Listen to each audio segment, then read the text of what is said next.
Welcome to the fun panel, right? I'm your host, Professor John Coombs from the Department of History. When Professor Emmons asked me to deliver some brief opening remarks to this session on American identity as reflected in the arts, the first thought that came to my mind was the admittedly somewhat arbitrary distinction I draw in my American history survey classes between structure and culture when I'm discussing patterns of colonial development. Structure, I tell my students, might be considered as including aspects such as economy, demography, institutions, legal systems, and social strata, while myriad practices and modes of expression, such as foodways, art, and music, would fall under the rubric of culture. To fully understand life in a given society, I try to stress, we really need to pay attention to both categories, since by doing so, we gain a more fulsome and complete understanding of a society's characteristics. Yesterday, we heard wonderful discussions addressing the symposium's theme of civic virtue from historical and political perspectives, and rightly so, since this symposium is being held as part of our collective observance of the 250th anniversary of the college's founding.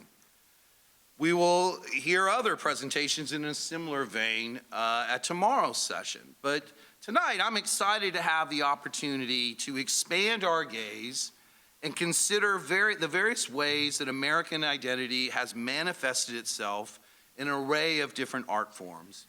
And towards that end, please let me introduce the participants on our panel.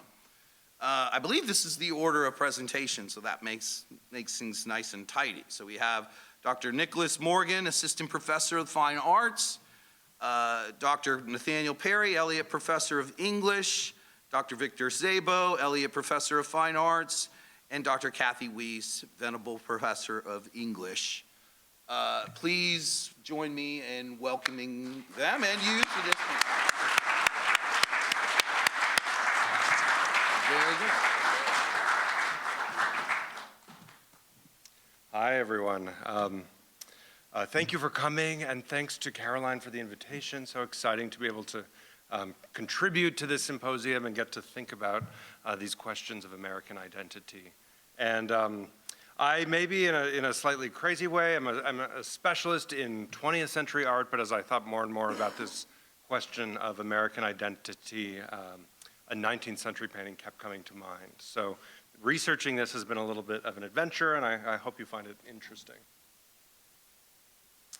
The painting you see here by A.F. Tate from 1856 is called A Tight Fix, Bear Hunting Early Winter, although he first titled it A Critical Moment.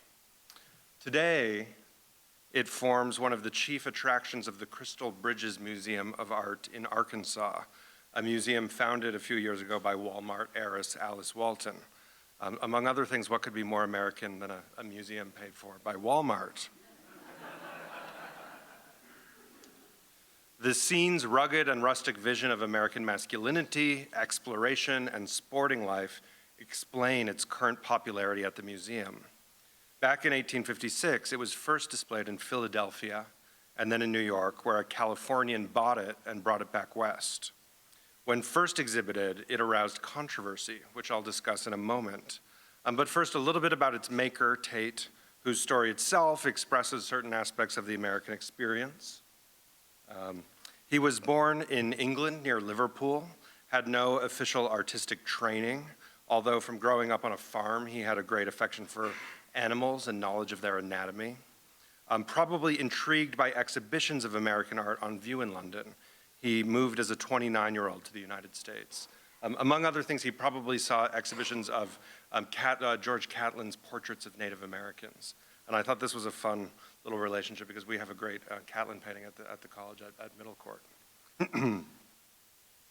This was an interesting time to arrive in America for an artist focused on animals and hunting. In England, there was a long tradition of sporting paintings, but in the US, hunting and fishing were just beginning to be recognized as gentlemanly and civilized. For example, Isaac Walton's classic Complete Angler first appeared in America in 1847. So would the public even be interested in buying these pictures of Tate's? That was unclear at the time. Along with his contemporaries, Tate produced a new market and a new taste and a new audience. The same year Tate painted this, one of his collectors, a man named Elias Magoon, saw or understood the new genres and styles emerging in American art as characteristic of democracy. Our, quote, our free institutions are more favorable to a natural, healthful growth of art than any hotbed culture under the auspices of aristocrats or kings. For Magoon, quote, monuments, statues, and pictures which represent what the people love and wish for are rapidly multiplied. And I thought this quote wasn't originally in my talk, but after some of the talks yesterday, it felt very relevant. The sporting genre, the genre of the sporting painting then was remade for a new national climate. A picture like this is similar to the British hunting pictures Tate had grown up seeing, but also imbued with a kind of populist ethos of exploration, individuality, and even the West, all of which feel kind of almost stereotypically American. When the picture was first exhibited in New York, Tate found himself in a tight fix. Some critics were full of praise. They liked its dramatic force and spirited quality, to use their language, but others had negative reactions. What was wrong with the man in the background, who appears not to be coming to the rescue of his friend, but instead to be aiming his rifle at some other subject? Further, was not this interaction between animal and human somewhat preposterous? The hunter in the foreground, one negative reviewer said, was, quote, in the most conceivably awkward position, end quote. Was it, in fact, as one caricaturist suggested, more like the two were having an engaged discussion over a cup of tea? According to the harshest reviewer, the painting is full of, quote, impossible attitudes and incongruous forms, end quote. Probably because I'm a scholar mostly of avant-garde 20th century art, I'm always excited to encounter impossible attitudes and incongruous forms. In fact, I was thinking about them as key to what is promising and exciting about the American experiment. And I believe that Tate's painting is actually about the encounter of impossible attitudes and incongruous forms. So let's look a little closer to examine some of these forms. You can see a small welling of crimson blood that blots the snow dust powdering the hunter's jacket. Here, the brown and white and red producing a contrast of both colors and materials that points to the instant just before this moment when the bear must have scratched the hunter and pushed him to the ground. All topsy-turvy, the hunter's accessories are scattered behind him, while the bear straddles his rifle, apparently knocked out of his hands in the struggle, suggesting no hope, no easy way out, or at least no modern mechanically assisted way out. Both bear and man have sturdy expressions. They may be gritting their teeth or baring their fangs, but there are no overt displays of terror here to elicit pity or fear. Instead, there's a kind of grim impassivity. In place of a gun, the man now wields a simpler tool evocative of pre-modern times, a blade, the metal arc of which follows his sleeve. I hope everybody can see in the back. That the knife rests just below the other hunter in the background's rifle, both intersecting the vertical of the tree trunk in the background, emphasizes just how tight this fix is, how much easier it would be to get out of the fix with a better weapon. And finally, Tate, in the bottom right corner, has signed his name in the same red pigment used for the man's elbow wound, the spots of blood on his trousers, and also his collar. So is this use of color suggesting that art itself is kind of perilous, or a way in which the artist is putting himself on the line? What I think is interesting here is that this is a moment in which it becomes unclear who is the hunted and who is the hunter. And there's a grudging respect at this very moment. The eye lines of the man and the bear line up perfectly, an interlocking gaze that suggests a kind of mutuality and contrasts utterly with the disconnected human in the background who seems engaged in his own separate world. There's a feeling here of risk, but also of similarity, or even the possibility of finding similarity within difference. here a difference of species. The longer you look, there's an odd way in which these opposites actually become mirror images of one another. Both bear and hunter are reaching out, yet feel static, frozen in this moment of eye contact. Both hold one hand much higher than the other. The painting's drama means that they are supposed to be enemies, and yet there is this kind of doubling, a repetition or echoing that reaches across what seems a particularly violent kind of difference, an irreconcilable opposition. Finding the self in the deeply other or unfamiliar is part of how I understand American identity, and the painting gets at this, at least my interpretation of the painting. It's not so much that the bear has been anthropomorphized or made to look human like a bear in a Disney movie. Rather, these two creatures find themselves at an unexpected moment of conflict in which their similarities suddenly start to match their differences, a chance moment in which these very different forms of physical embodiment intersect. In other words, lying beneath the painting's kind of surface level celebration of American identity, there's also a sensitivity or feeling of recognition or interdependency, and one that crosses species boundaries. There were critics, and there still are critics, who see the painting as a kind of unreconstructed, not self-critical celebration of a nationalistic fantasy. But I think these critics overlook the complexities of the painting, which are partly generated by all these formal or visual aspects I've tried to point out, like the poses, the use of color, and the shapes. In other words, the caricaturist wasn't wrong, but it brought to the surface what I see as interesting in the painting. Striving to find the right place for humanity within nature seems one important aspect of American identity, and there's a reflection on that here. Many early and subsequent viewers understood the action in the painting to be taking place out west. The costumes evoke frontier life, and one scholar actually suggests that woodcut illustrations to Davy Crockett pamphlets inspired the painting. However, Tate actually painted this at home in the Adirondack Mountains of upstate New York, where he heard tell of a similar fight from a friend.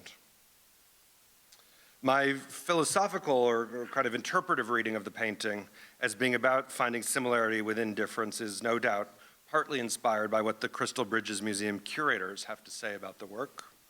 Their wall label notes that Tate painted the scene during the fierce but deadlocked war over slavery in the Kansas Territory. Not yet a state, the 1854 Kansas-Nebraska Act allowed settlers to decide on slavery through popular decision. Bleeding Kansas was the term for the violent confrontations that followed between 1854 and 1859. Are the two men then here not merely out hunting, but involved in one such conflict? Is that why the man in the background is aiming his scope elsewhere? Free staters and pro-slavery parties alike did kill each other during this time period. And the thought, the resonance may have crossed some viewers' minds. If so, or even without that resonance, I think the image of a black body and a white figure coming into violent contact would have raised associations with slavery. On the one hand, representing blackness as monstrous and animal is typical in a long tradition of racist caricature, but I like to think that Tate is up to something more complicated here, given my argument that there's a flash of recognition or mutuality going on. The year before Tate painted this work, in 1855, Walt Whitman wrote, quote, "Who knows the curious mystery of the eyesight? A single glance of the world mocks all investigations of man and all the instruments and books of the earth and all reasoning. What is marvelous, what is unlikely, what is impossible or baseless or vague?" End quote. Whitman saw this as the potential of American visual art, which would be all-encompassing and egalitarian, yet no less dramatic and riveting for this. As Whitman continued, quote, "The land and sea, the animals, fishes and birds, the sky of heaven and the orbs, the forests, mountains and rivers are not small themes. Men and women perceive the beauty well enough, probably as well as any poet. The passionate tenacity of hunters, woodmen, early risers, cultivators of gardens and orchards and fields, the love of healthy women for the manly form, seafaring persons, drivers of horses, the passion for light and the open air, all is an old varied sign of the unfailing perception of beauty and of a residence of the poetic in outdoor people, end quote. Tate quickly became, in the 1850s, one of the most popular producers of source material for the lithographs published by Currier and Ives that became super popular in the 19th century. These images were hand-colored but mass-producible, and in their democratic distribution also speak to another aspect of American identity, one having to do with access, accessibility, anti-elitism, as well as technology. In the lithograph version of A Tight Fix made for Currier and Ives, which eventually became more famous than the painting itself, Tate changed things a bit, clarifying the scenario. The bear now rears up in front of the hunter, and the hunter wields his knife with more authority. Yet the second hunter in the background still feels ambiguous. Where is he aiming his rifle? Scholars have pointed out that he is now wearing what was recognizable as a cap of the newly formed Union Army. In other words, Tate registered the emotional and economic impacts of the Civil War. He did write in letters about how checks from collectors in the South could no longer be cashed. He's living in the Adirondacks. He donated paintings to fundraisers for the care of wounded soldiers. And he described how everyone was, quote, pulling long faces, end quote. But his more powerful legacy, I think, in relation to the Civil War is the sense embedded in this very popular print. Maybe it's an allegorical or a metaphorical or an emotional sense of an intractable conflict in which the spontaneous eruption of symmetry can offset this seemingly interminable incongruity. So to borrow from Whitman again, quote, from the eyesight proceeds another eyesight, and from the hearing proceeds another hearing, and from the voice proceeds another voice, eternally curious of the harmony of things with man.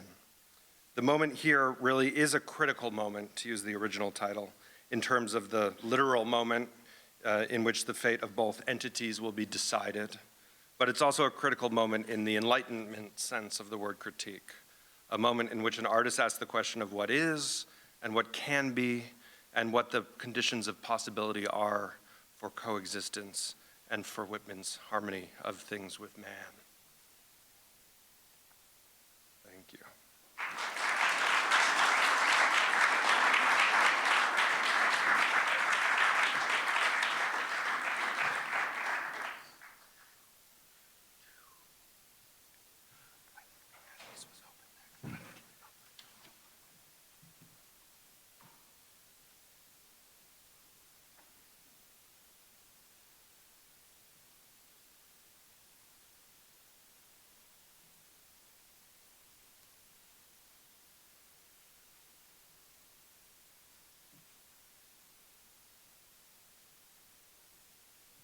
Hang on, this is very awkward.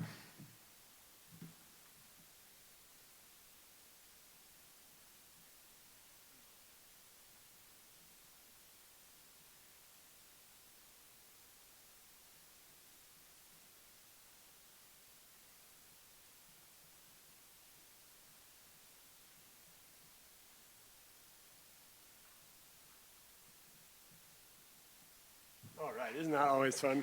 Yeah. All right, I have a handout because I'm old-fashioned. This just has some quotations on it that seem too much to put up on the screen in case you wanted to read it.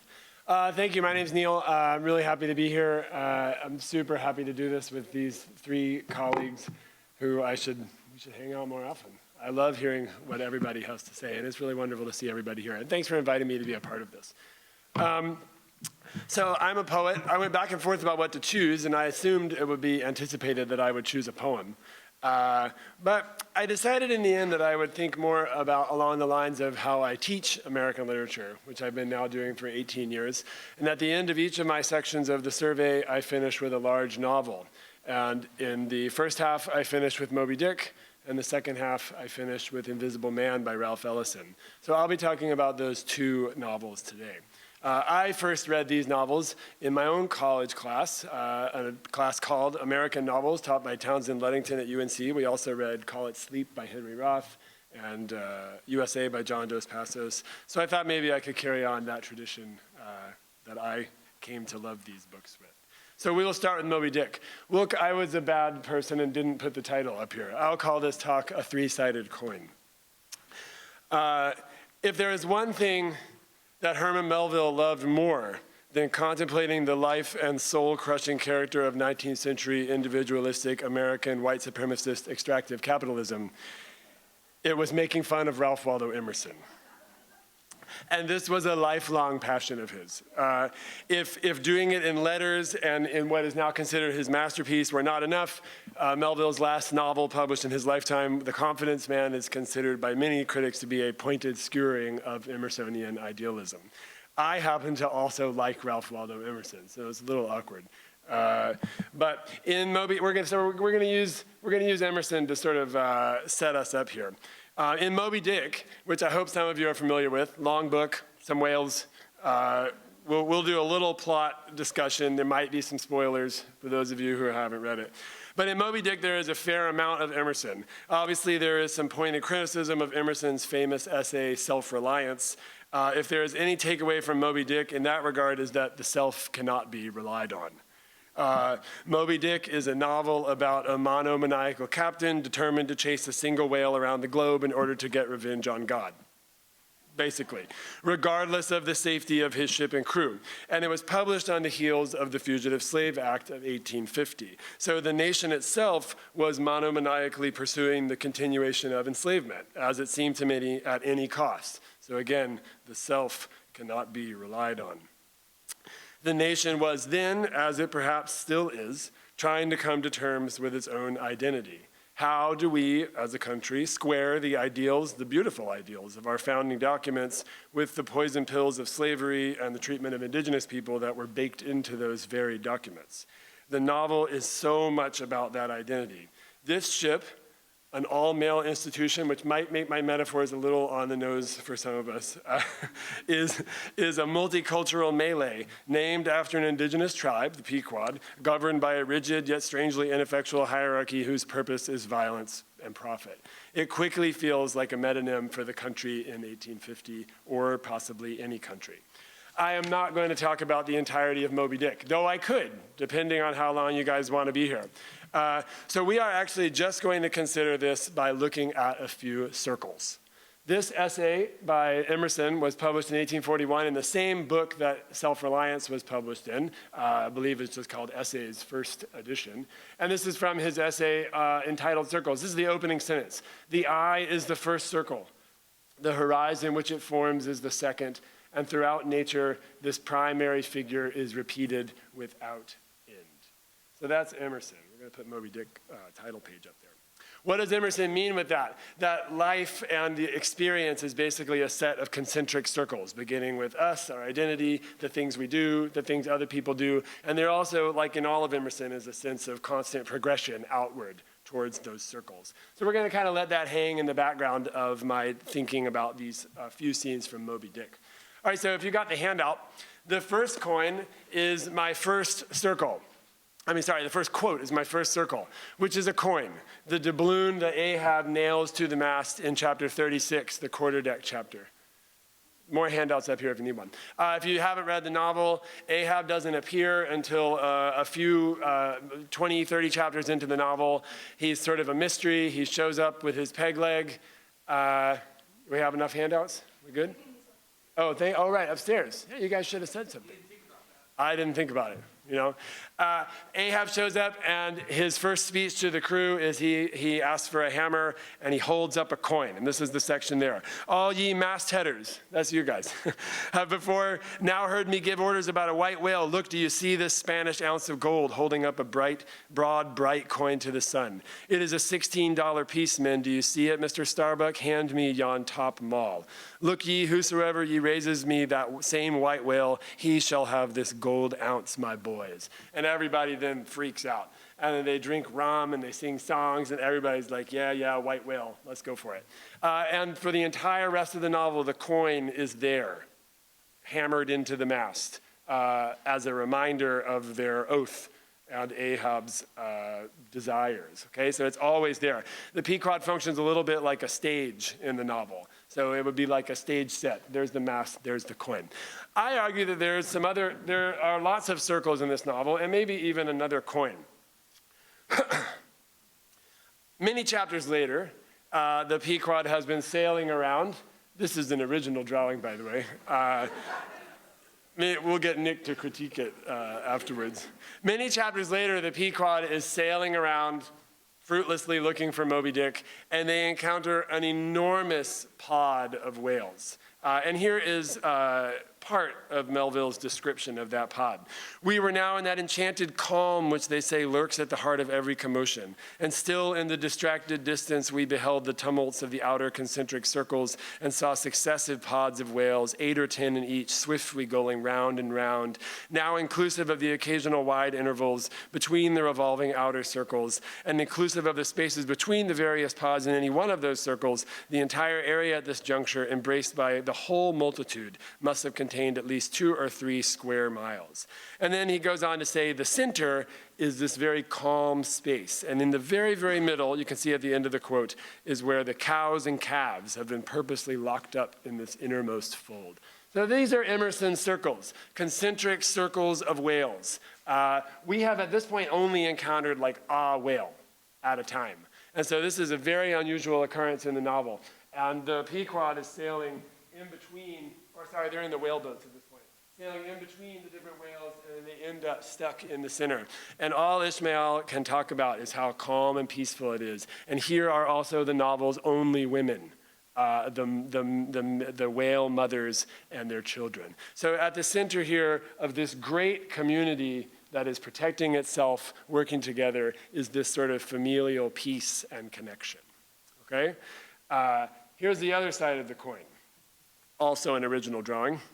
And this involves Pip, one of 2 black characters in the novel. The other is an older cook on board. Pip is a young boy, an enslaved person, who at the end becomes bound to Ahab. But Pip, unfortunately, at this point, jumps out of the whaleboat that he is in with Stubb, and this is a description of what happens when he jumps out of the boat. It was a beautiful, bounteous blue day, the spangled sea calm and cool and flatly stretching away all around to the horizon like a gold beater's skin hammered out to the extremist. Bobbing up and down in that sea, Pip's ebon head showed like a head of cloves. No boat knife was lifted when he fell so rapidly astern. Stubb's inexorable back was turned upon him, and the whale was winged. In 3 minutes, a whole mile of shoreless ocean was between Pip and Stubb. Out from the center of the sea, poor Pip turned his crisp, curling black head to the sun, another lonely castaway, though the loftiest and the brightest. Now in calm weather, to swim in the open ocean is as easy to the practiced swimmer as to ride in a spring carriage ashore. But the awful lonesomeness is intolerable. The intense concentration of self in the middle of such a heartless immensity. My God, who can tell it? Beautiful writing. So that's Pip in the middle. That's the emptiness around him. The complete opposite of our whale circle. So for me, the backside of the coin. And what is Melville saying here? The whales here are the ideal community, working together, protecting love and calm in the center. And when it's just you, it's empty, right? And that phrase, the intense concentration of self, is for me where I hear Melville calling out Emerson. And of course, Ahab, as the novel develops, is also nothing but an intense concentration of self. So these are kind of 2 poles. Neither of them, or maybe one an ideal that's not entirely possible, and the other certainly something to be avoided. At the end of the novel, we have maybe the 3rd side of the coin. And this is how the novel ends. These are the spoilers. You may want to put your fingers in your ear. But nothing good happens at the end of this novel. The Pequod finds Moby Dick. Moby Dick destroys the Pequod, and everyone dies, except for Ishmael, who rises up out of the ocean. And here's a description from the very end of the novel. So floating on the margin of the ensuing scene and in full sight of it when the half-spent suction of the sunk ship reached me, I was then but slowly drawn toward the closing vortex. When I reached it, it had subsided to a creamy pool, round and round then and ever contracting towards the button-like black bubble at the axis of that slowly wheeling circle. Like another Ixion, I did revolve, till gaining that vital center, the black bubble upward burst, and now liberated by reason of its cunning spring and owing to its great buoyancy, rising with great force, the coffin life buoy shot lengthwise from the sea, fell over, and floated by my side. That coffin belonged to Ishmael's best friend, Queequeg, who has perished with the ship. So what I like to think of at the end here is maybe a hopeful moment where the two circles have been merged. Indeed, Ishmael is alone, but he's not actually alone. He has Queequeg, who's not there, but he has Queequeg's coffin, which is actually etched on the outside with all of Queequeg's tattoos, which are also his life story. So Ishmael now has a kind of merging of these two circles: community, the self, in the world. All right, so that's my three-sided coin in Moby Dick. Now, I know I don't have tons of time, but we'll quickly see how this applies to Invisible Man, which was published almost exactly 100 years later. So at the college's 500th anniversary, we can add a third book to this conversation, perhaps. I think Invisible Man has dozens of echoes of Moby Dick in it. We could play a little game where you called out scenes from Moby Dick, and I could call out its echo in Invisible Man. So it really is a remarkable correspondence. But we're just going to quickly look at where these scenes correspond. Invisible Man, like I said, was published in 1952 by, wait for it, Ralph Waldo Ellison. And it is full of clowning of Ralph Waldo Emerson also. So just a little of these parallels, and we'll see how Ellison squares or circles the circle. The novel opens with the famous Battle Royal chapter, and at the end of that, where the main character is forced to fight other young black men in his all-white southern town, and at the end, there are gold coins. The MC called out to us, "Come up here, boys, and get your money." We ran forward to where the men laughed and talked in their chairs, waiting. Everyone seemed friendly now. "There it is on the rug," the man said. I saw the rug covered with coins of all dimensions. What excited me, scattered here and there, were the gold pieces. So here at the beginning of the novel, another doubloon. Then we move through the novel. There are tons of correspondences with Moby Dick. We go to Harlem. I would argue that Harlem is the ship in this novel. When the narrator gets there, Harlem is bustling, much like our pod of whales. And the narrator encounters various troubles. Some of the scenes are flipped around in Invisible Man, but after a period of intense violence and difficulty, he finds himself in the apartment of a woman, again, pretty much the only woman in the novel. And this is, if I had brought my book up here, it's almost right in the center of the novel also. This is Mary. And it is the only moment of peace for the narrator in the entire novel. And here's just a quote from there. "That same night I went back to Mary's, where I lived in a small but comfortable room until the ice came. It was a period of quietness." So here, for me, is the narrator in the center. This is Harlem, and he's there with Mary in the middle. His quietness. But like the center of whales, the quietness can't last. The Pequod ends up destroying this group of whales, by the way. So nothing lasts. And nothing lasts for the narrator either. And so where he has basically much of the novel is spent like poor Pip. But here's just an example of where we can hear echoes of Pip's experience in the novel here. The narrator suffers an accident in the paint factory he works in, and then winds up in the paint factory hospital. Don't ask. But here is a description of the accident where before he's sent to the hospital. Let's see where I can start here. "All of my movements seemed too slow, ran together. I felt the wheel resisting and tried vainly to traverse it and tried not to let go. And sticking to my palms and fingers, stiff and sticky, I turned, running now, seeing the needle on one of the gauges swinging madly like a beacon gone out of control." And I'll jump ahead. "It was a fall into space that seemed not a fall, but a suspension." So the empty space. "I tried to speak, to answer, but something heavy moved again, and I was understanding something fully and trying again to answer, but seemed to sink to the center of a lake of heavy water and pause." So here the narrator is perhaps like Pip, left alone in the middle of this blasted nothingness in the basement of the factory. So these are maybe my two sides of the coin in Invisible Man. And then we'll just jump to the end of the novel, just as Melville does, and see how Ellison squares this problem. He can't go back to Mary's. He also certainly can't be alone. And here is the beautiful, beautiful passage at the end of the novel after Harlem is destroyed in a riot, where the narrator encounters Roz, who is the black nationalist figure in the story. And believe it or not, the narrator in this scene is holding a harpoon, which he will throw at Roz in a second. And we'll just read this quote. I looked at Roz on his horse and their handful of guns and recognized the absurdity of the whole night and the simple yet confoundingly complex arrangement of hope and desire, fear and hate that had brought me here still running. And knowing now who I was and where I was, and knowing that I had no longer to run for or from the Jacks and the Emersons and the Bledsoes and Nortons, but only from their confusion, impatience, and refusal to recognize the beautiful absurdity of their American identity and mine. I let fly the spear, and it was as though for a moment I had surrendered my life and begun to live again.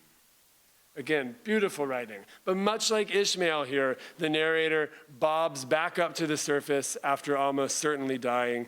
And he's not saved by a friend or a coffin life buoy, but he is saved by a similar realization that Ishmael has. He has to have Queequeg in some form. And here for the narrator, everyone, as hard as it seems, has to live together in some way. To quote Ellison, in the beautiful absurdity of the American identity. So what I take from that is as soon as we're sure we know what American identity is, we're almost certainly wrong. And Ellison is calling us out here. So was Emerson correct with his story is all life of a circle? I'm not really sure. But in Ellison and Melville, we see concentric circles, three sides of a coin, suggesting that there are always different ways to conceive of how best to move through this country. Thank you very much.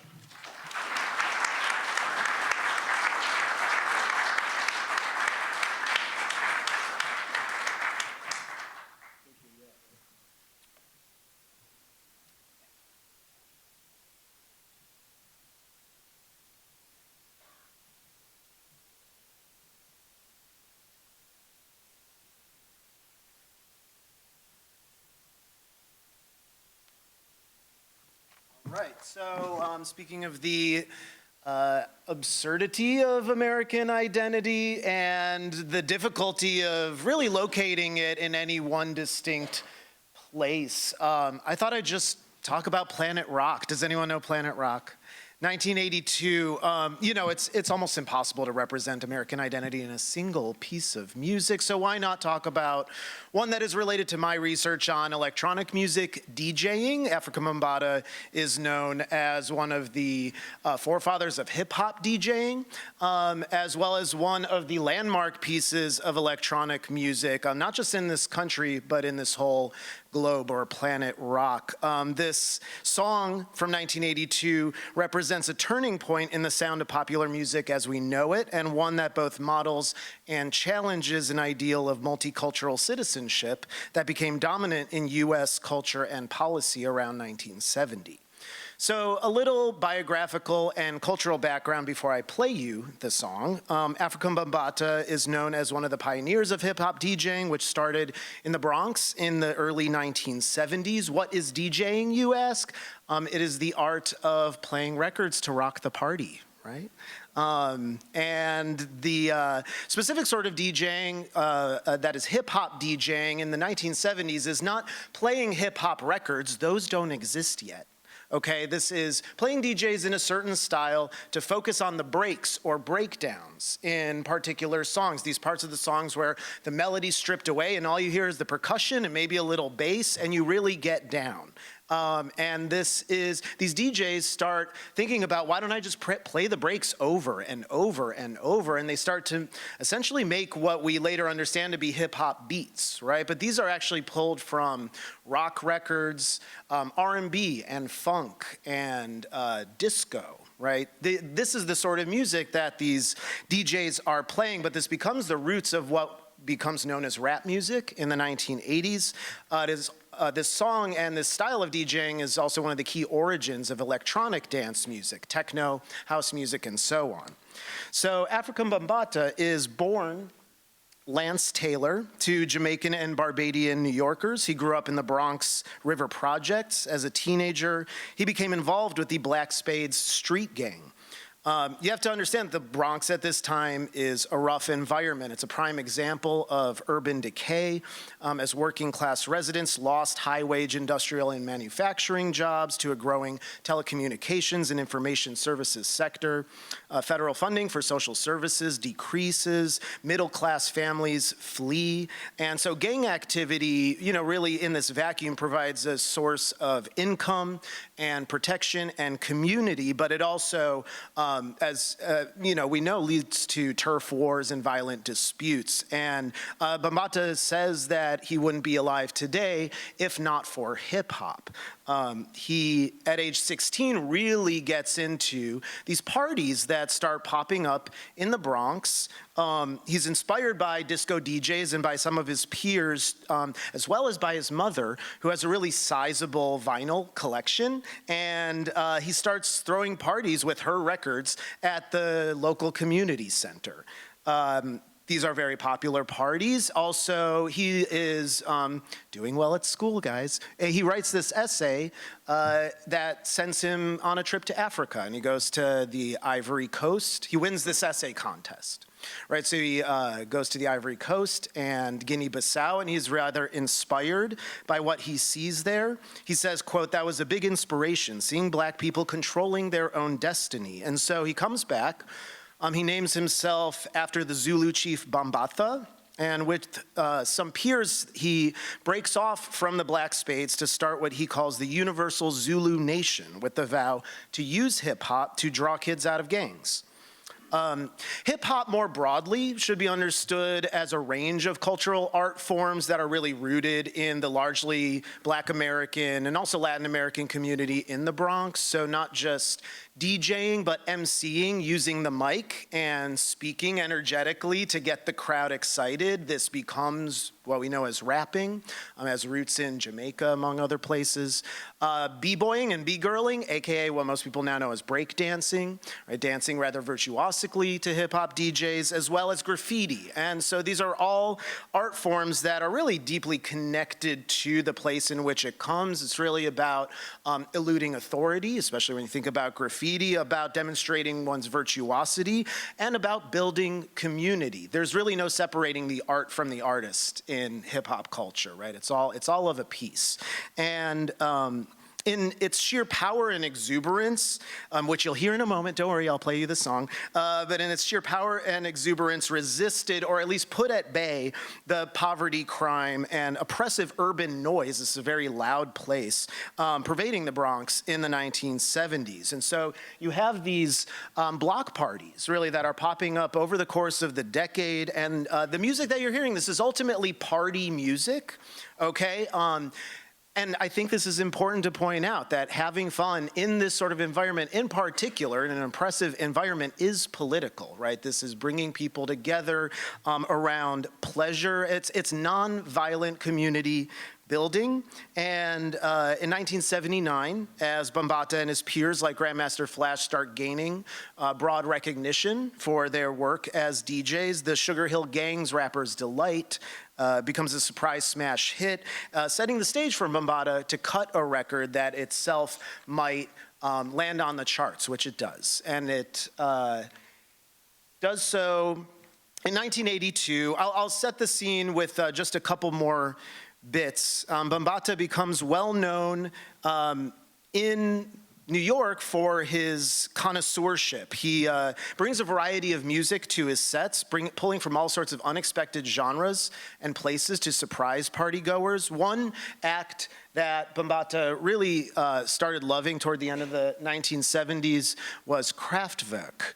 This was a German band that self-stylized as emotionless cyborgs. They were deeply prescient in the way they used synthesizers to create a futuristic groove music based on their own love of American R&B and funk. And they humorously stylized themselves and their music to match stereotypes of the cold Germanic man, right? So let's listen to this clip of their 1977 track, Trans-Europe Express. Listen for the use of the vocoder, which transforms, it's a vocal synthesizer, transforms their voice, and these synth-programmed drums that are so stiff they're a little bit funky, and most importantly, to the eerie organ, synthesizer organ solo.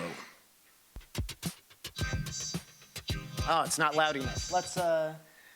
Let's pump up the volume, pump up the volume, pump up the volume. Dance, dance.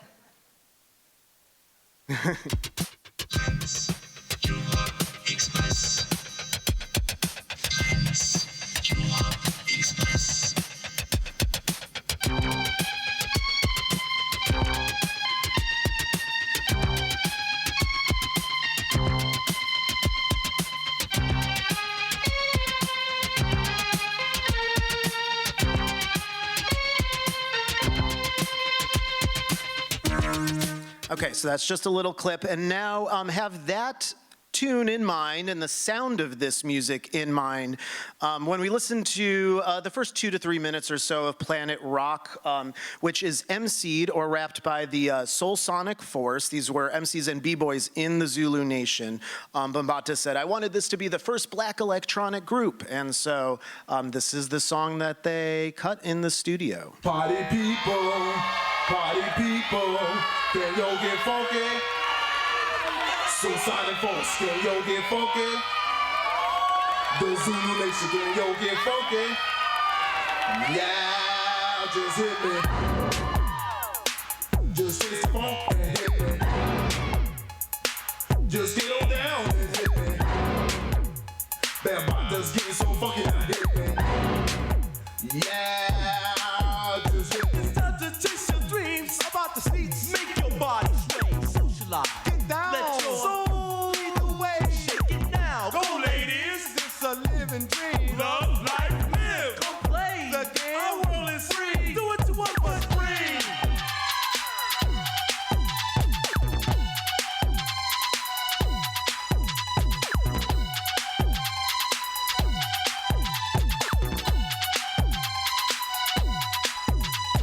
We know a place where the nights are hot. It is a house of fun. Females and males. Both young and old. For the disco, the DJ plays your favorite blast. Takes it back to the past. Music's magic. Oof. Hump, hump, bump. Get bumped with some class. People.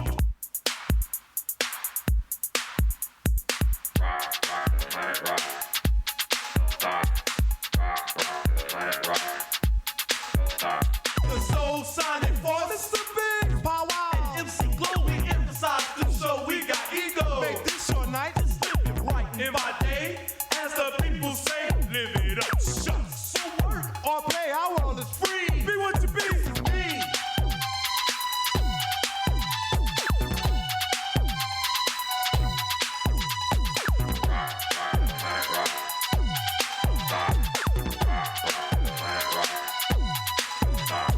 You're in a place where the nights are hot. I guess I'll stop it there for sake of time, though I sure want to listen to the rest of that.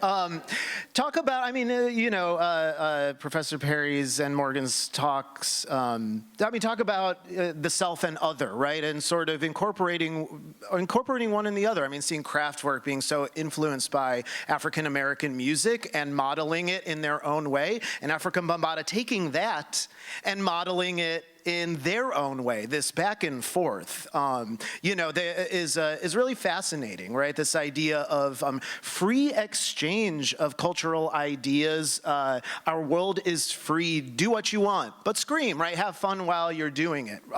This is a recognition of difference and yet a fusion at the same time. Part of the reason I bring this up is simply it really represents the future of dance music from 1982 on. Nothing at this time sounded like this, but it went to #1 on the dance charts with no radio play. It was all DJs playing it in clubs that got people excited to buy the record. Bambaataa called this style electro-funk. He explains it as a blend of his influences. He said, quote, Kraftwerk is the music for the future and for space travels, along with the funk of what was happening with James Brown and Sly Stone and George Clinton.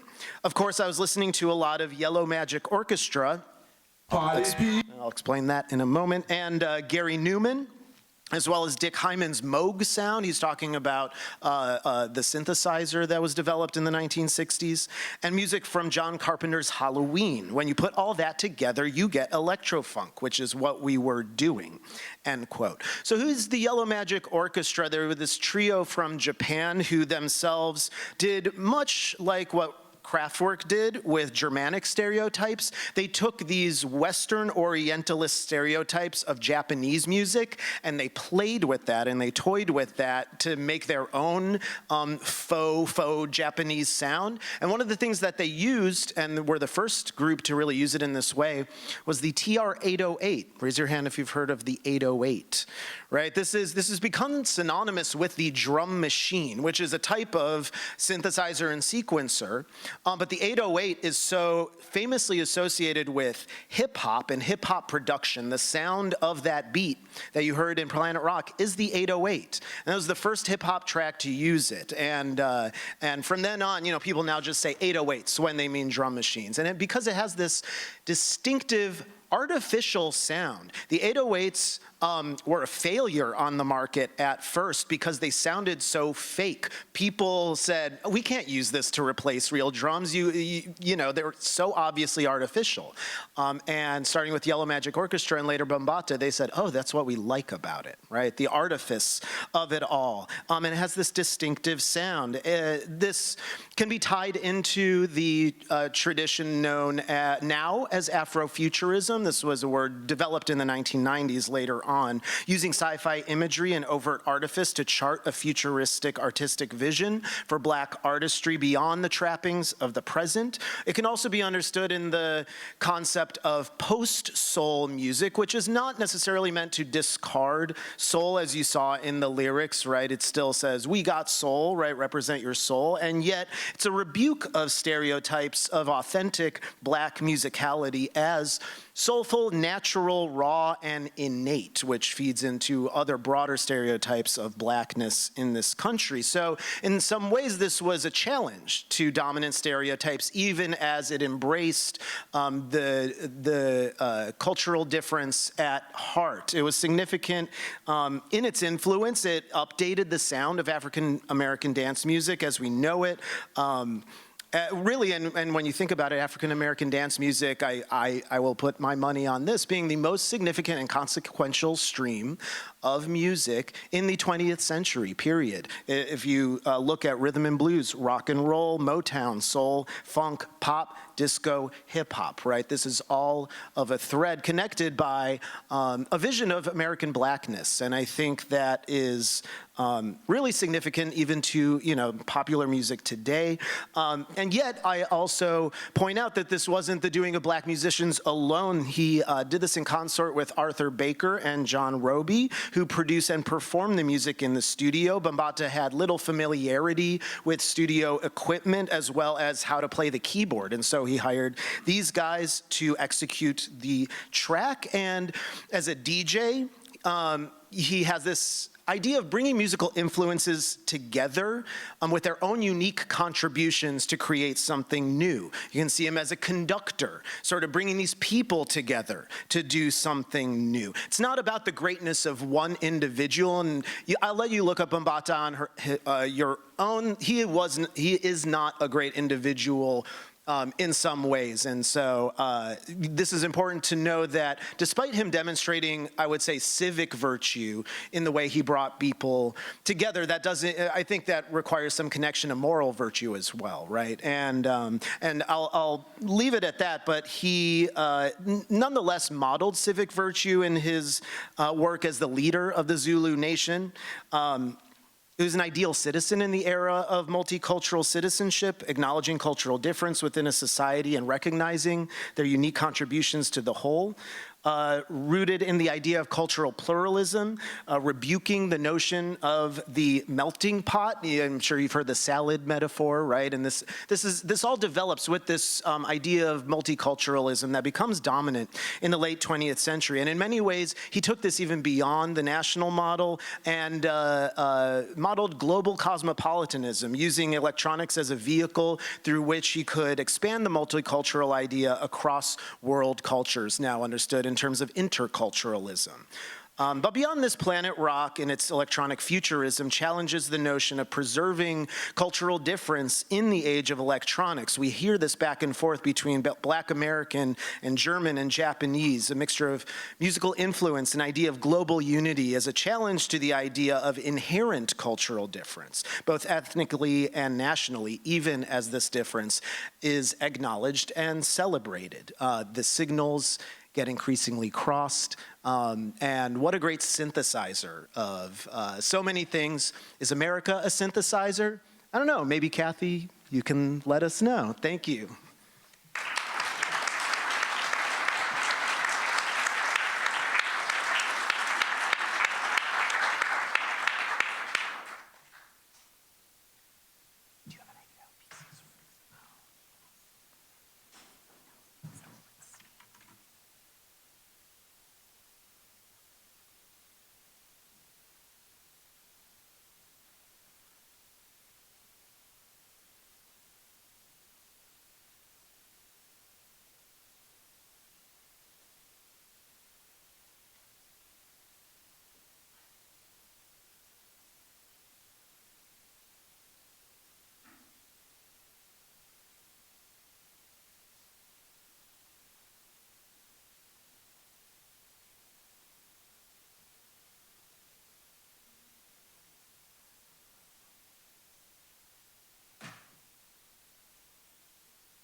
I am going to talk about the synthesis of film genres, but I don't know that that will answer your question. Okay, so my talk is titled Naive Optimism, Naive Defeatism, the Coen Brothers Neo-Noir, Neo-Western, No Country for Old Men.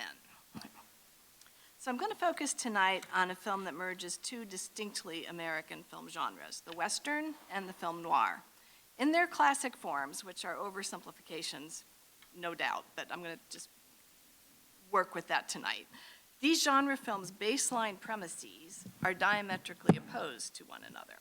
As film historian Stacy Peebles points out, many scholars of the Western agree that, quote, control matters, winning matters, and the ability to achieve that victory becomes the Western hero's defining characteristic, regardless of how or even if he wears his gun, hat, and boots. Men in Westerns are made of variously tough stuff. They get the job done, and they do it with flair to such a degree that their stories often have the qualities of myth and epic, unquote. On the other hand, the noir hero, or anti-noir, thank you, is drawn into a web of circumstances beyond his control and rarely emerges victorious. In the words of the late film critic Roger Ebert, noir is, quote, the most American film genre because no society could have created a world so filled with doom, fate, fear, and betrayal unless it were essentially naive and optimistic, unquote. In the hands of filmmakers Joel and Ethan Coen, the neo-Western, neo-noir, No Country for Old Men makes for a complex look at the concept of civic virtue precisely through its juxtaposition of these worldviews. The film opens with Ed Tom Bell, played brilliantly by Tommy Lee Jones, ruminating on his career as sheriff against the backdrop of iconographic Western scenes and the introduction of the film's antagonist, Anton Chigurh, played equally brilliantly by Javier Bardem. And I'll see if I can get this flipped here.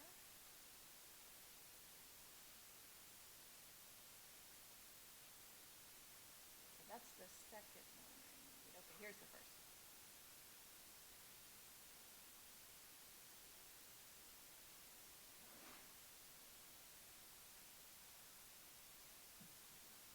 Yeah, when I move up, it I'm not there. Okay, thanks.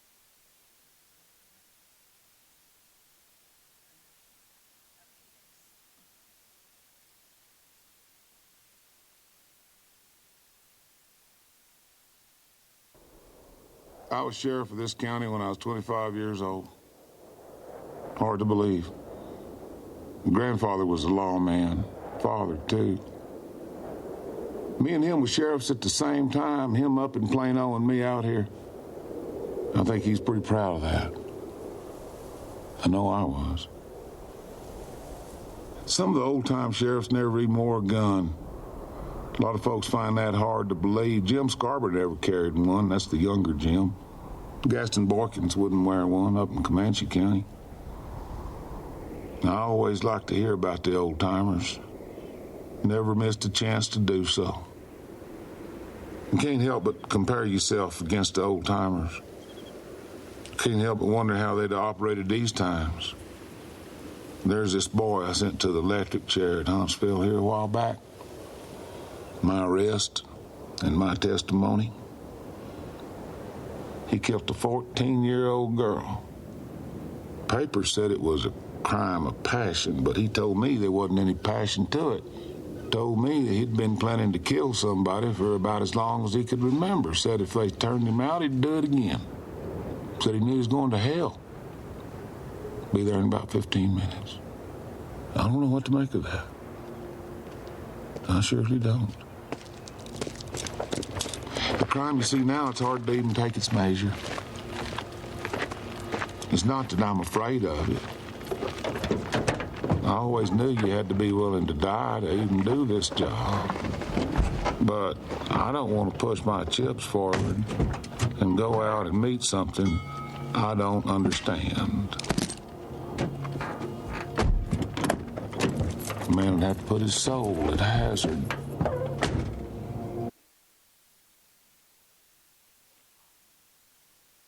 Throughout the story, the lawman and the psychopathic homicidal maniac never meet, with Bell always one step behind Chigurh as the two of them both track Llewellyn Moss, the film's good bad guy, who has, while hunting in the Texas desert, happened upon a briefcase containing $2.4 million at the site of a drug deal gone wrong. Moss, fully aware that his decision to take the case is, in his own assessment, dumber in hell, nonetheless remains naive and optimistic about his ability to single-handedly evade both the assassin sent to retrieve the money and the cartel members who are also on his heels, and to live out the American dream with his newfound wealth. Like the typical so-called American Adam character in American literature, Moss believes in the ability to start anew in an Edenic, unfallen world. Sheriff Bell tries to protect Moss from the consequences of his mistakes, as well as to apprehend the hardened criminals. And a big spoiler alert here.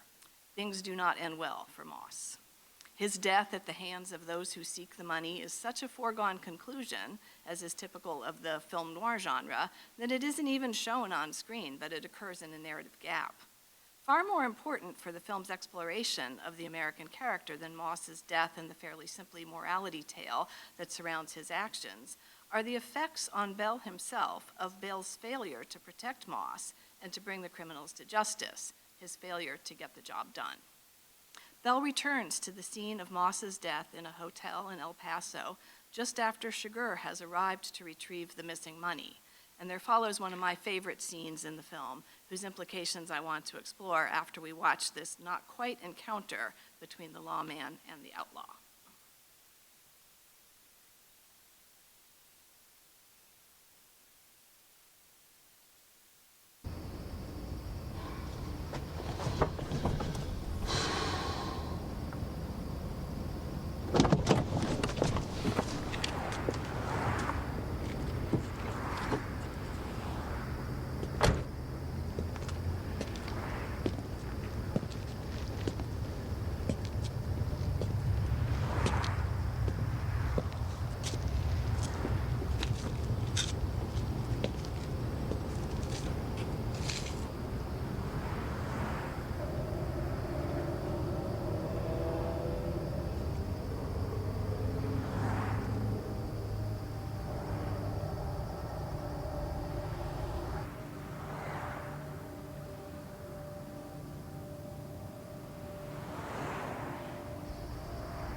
1 spoonful of honey with cinnamon before bed equals 0 memory.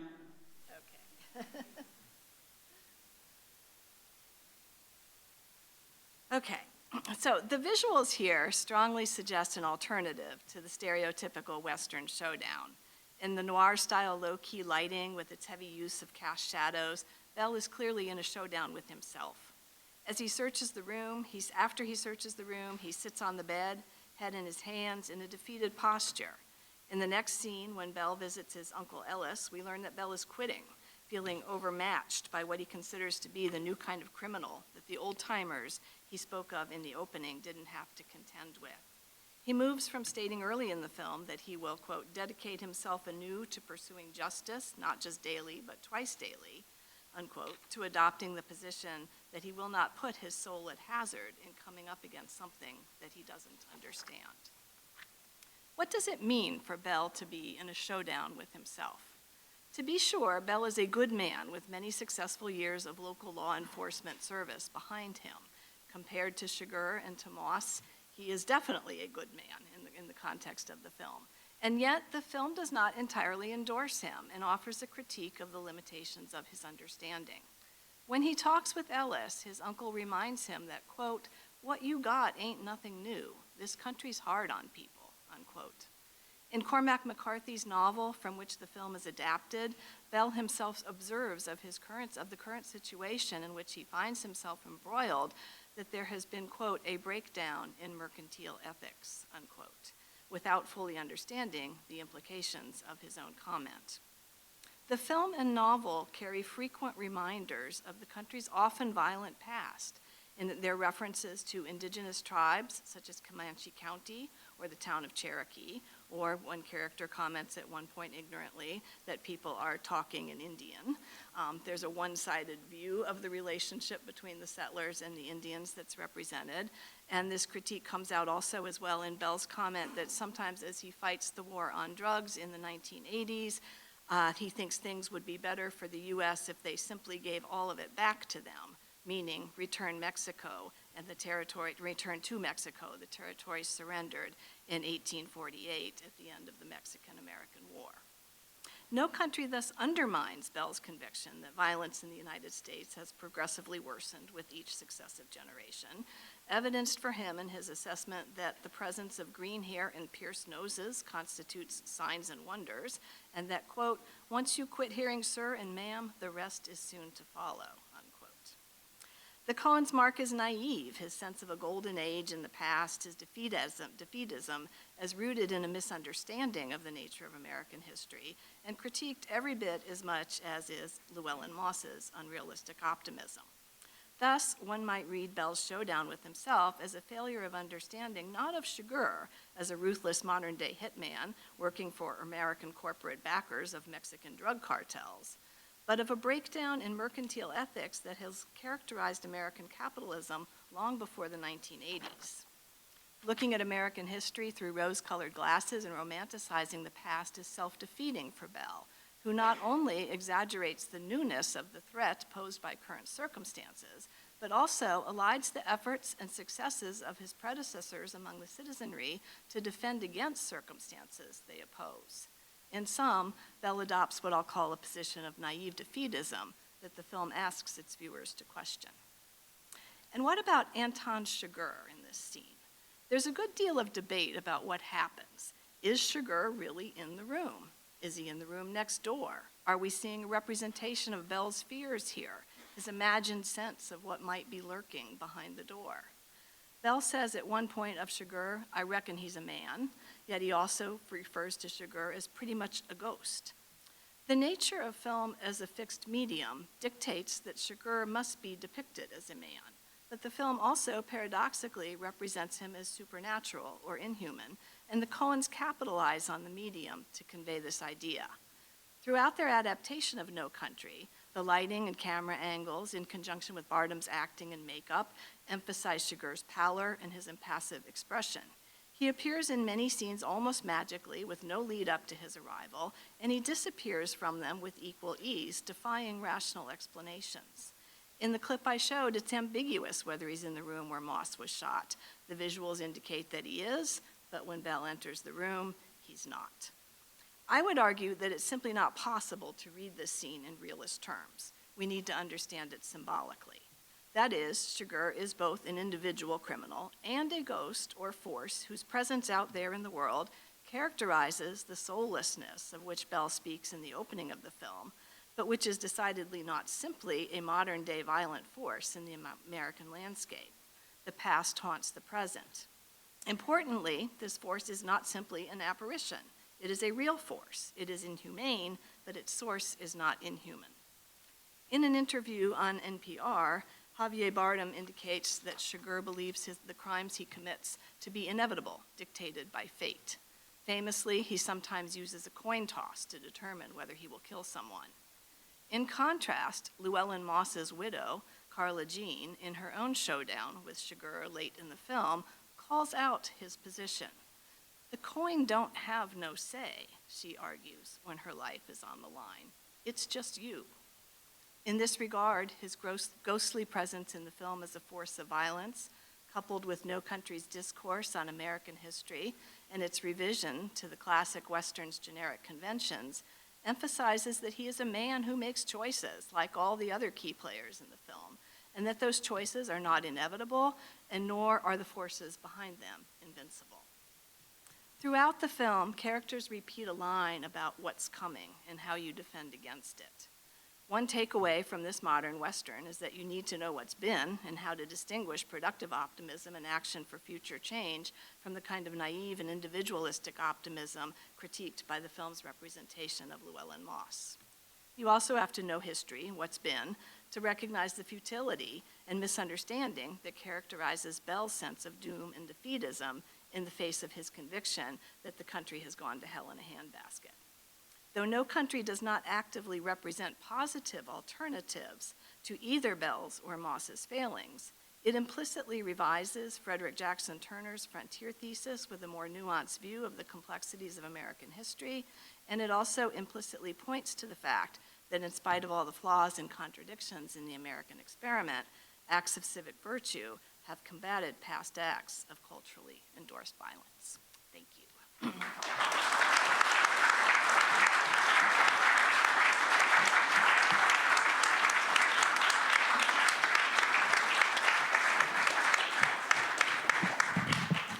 We are a good bit past time, but I hope you'll indulge, take a few questions. Yes?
So, this is a very complex question to try and repeat for the Zoomers. So examples of American identity in the arts that are couched in areas outside of New York, effectively? Panelists? I think for my painting, part of what I liked about it is that even though it comes from a kind of metropolitan area, it was mistaken and maybe meant to be mistaken for some other place or range of places. You know, Catlin, whose gallery of Native Americans I showed, did travel and went through, especially through Minnesota, you know, documenting painting from life. But I think, I don't know, maybe the way I was thinking about American identity here was also sort of as a fantasy in a way that maybe like being rooted in a particular place could be productively confused a little bit. On the other hand, I agree that, you know, it's important to look at artists from all sorts of geographic margins. Yeah, I mean, as I said at the beginning of my talk, like you could just pick pretty much any piece of music from anywhere in the U.S. and refract American identity through it. So the answer is yes. I'll simply point out that, you know, art coming from the Bronx is still marginal in the context of the broader, you know, a great deal of art coming out of New York. So, yeah. I'm also an Ohioan. There are probably dozens and dozens of examples. One that just comes to mind is a movie I watched recently, The Chicago 7. So there we are, set in Chicago, that exemplifies the spirit of protest in American identity. I mean, obviously, yeah, we were limited by having to choose just a few things. In my examples, I would say, well, Moby Dick is though it may be published in New York, it's certainly not a New York novel, though it does open in Manhattan. But the rest of it is, of course, placeless on the sea, and everyone on the ship is from everywhere imaginable. And then in Ellison's case, I would argue that any novel by a black New Yorker in the early 20th century is also a Southern novel. So in a lot of ways, Ellison is a Southerner. Anyone living in Harlem at that time is most likely has family in the South. So it is also, I would say, a novel about a place much broader than New York.